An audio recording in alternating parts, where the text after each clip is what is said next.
मतलब बेचैनी होगी इसे। फिर इसने बच्चों को बुलाया ऊपर, फिर एक को बड़े को रोक लिया, इसने छोटे से पानी मंगाया और बीच वाले को। Welcome to being feeling my dear besties. आए दिन कुछ ऐसी चीज़ें सुनने में आती हैं जो वाकई इंसानियत की रूह को तोड़ जाती है, झंझोड़ जाती है, मरोड़ जाती है।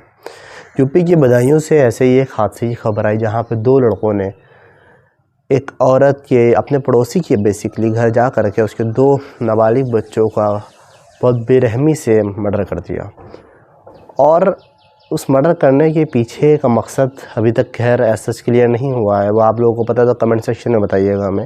पर उसका इंटरव्यू जब हमने देखा उस माँ का जिसके बेटों का कत्ल किया गया उसकी मौजूदगी में, तो उसकी बातों से ये लग रहा था कि वो इंसान सिर्फ भलाई करने में यकीन रखती थी। और भलाई करने वाला इंसान को बुराई की दूसरों से उम्मीद नहीं होती, क्योंकि उसके दिमाग में बुराई नहीं होती है। उसको ये नहीं होता है कि किसी के साथ बुरा कर सकते हैं, तो उसको ये लगता है कि कोई किसी के साथ बुरा कैसे कर सकता है। उसका इंटरव्यू हम आपको दिखाना चाहेंगे। फिर वो आके मुझसे पहले बोले भाभी क्लेचर दे दो। अच्छा। मैंने क्लेचर 3 लिए, मुझे 50 रुपये दिए तो मैंने 5 रुपये उसे लौटा दिए। मैंने कहा बेटा 15 के 45 के बने। बोले ठीक है भाभी। तो फिर उसने लेके थे, बोला भाभी कुछ काम से आए। हमने बोल बेटा क्या है? बोला मुझे 5000 रुपये की ज़रूरत है। तो हमने तुरंत ही अपने हस्बैंड को फ़ोन किया। हमने कहा ऐसे ऐसे है, वो जावेद और वो दोनों आके पैसे मांग रहे हैं। तो बोले कोई बात नहीं, बच्चे सही हैं तो होगा, मतलब मुसीबत था। हमने भी कहा कोई बात नहीं, मुसीबत सब पे। हाँ बोला मुझे 11 बजे का टाइम दिया है वहाँ पे हॉस्पिटल में, जनाने अस्पताल में डिलीवरी होने को है हमारी बहू के।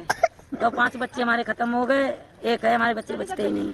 हमने अच्छा भैया कोई बात नहीं, कोई सब मुसीबत तो सब पे आ जाती, कोई बात नहीं बैठो। 9 बजे तुम वैसे दुकान बढ़ा होते हैं, आप चले जाना। 9 बजे बढ़ाएंगे तो आप चले जाना, टाइम कट जाएगा। मैंने उसे चाय भी पिलाई, चाय लेके ऊपर मंगाई उसने, तो ऊपर दे दी। चलो कोई बात नहीं, नहीं टाइम कट रहा है। वहाँ गुटखा मंगाई, हमारे बच्चे गुटखा वगैरह नहीं लाते, जिसने चाय मंगाया वो चले गए। और वो गया तो उसे पकड़ के उसका वजह तो उसका गिलास हाथ से गिरा। तो हमने पूछा तो आवाज़ ही नहीं आई। तो हमने हो सकता है जब ना बोला वो। फिर चाकू लेके नीचे लथपथ खून से आया। छोट बीच वाले को भी पकड़ा इसने, वो तो चाकू उसने उसके गिरा, उसने फेंका और छुटा के भाग के आ गया नीचे। उस समय दूसरा वाला व्यक्ति कहाँ था? दूसरा नीचे था, नीचे बैठा हुआ था। हाँ। तो ऊपर जावेद गया था या साजिद गया था? साजिद गया था। जावेद आपके पास नीचे बैठा हुआ था? हाँ, हमसे 5000 रुपये लेके गया। अच्छा रुपये मिला। एक माँ के ऊपर क्या बीती होगी जब ऐसा कोई इंसान जिसके ऊपर उसने भरोसा किया, जिसके ऊपर उसको एक ऐसा एतबार था कि हाँ वो इंसान हमारे लिए तो कम से कम बुरा नहीं कर सकता, हमारे छोटे छोटे मासूम बच्चों के लिए तो बुरा नहीं कर सकता। पर एक इंसान के अंदर की इंसानियत इस हद तक मर चुकी है आजकल कि वो किसी भी इंसान, किसी भी शख्स के लिए अपना कोई भी हथकंडा इस्तेमाल कर सकता है। और उस बंदी ने उनको बुला करके मदद करने की कोशिश करी। उस बंदी ने उनको बुला करके अपने घर में रुकने, अपनी दुकान में ठहरने की इजाज़त दी। इतना कुछ करने के बावजूद भी उन जाहिलों का दिल नहीं पिघला और उन्होंने इतनी गंदी वारदात को अंजाम दे दिया। हालांकि उस इंसान का इनकाउंटर कर दिया गया है जिसने ये मर्डर किया था।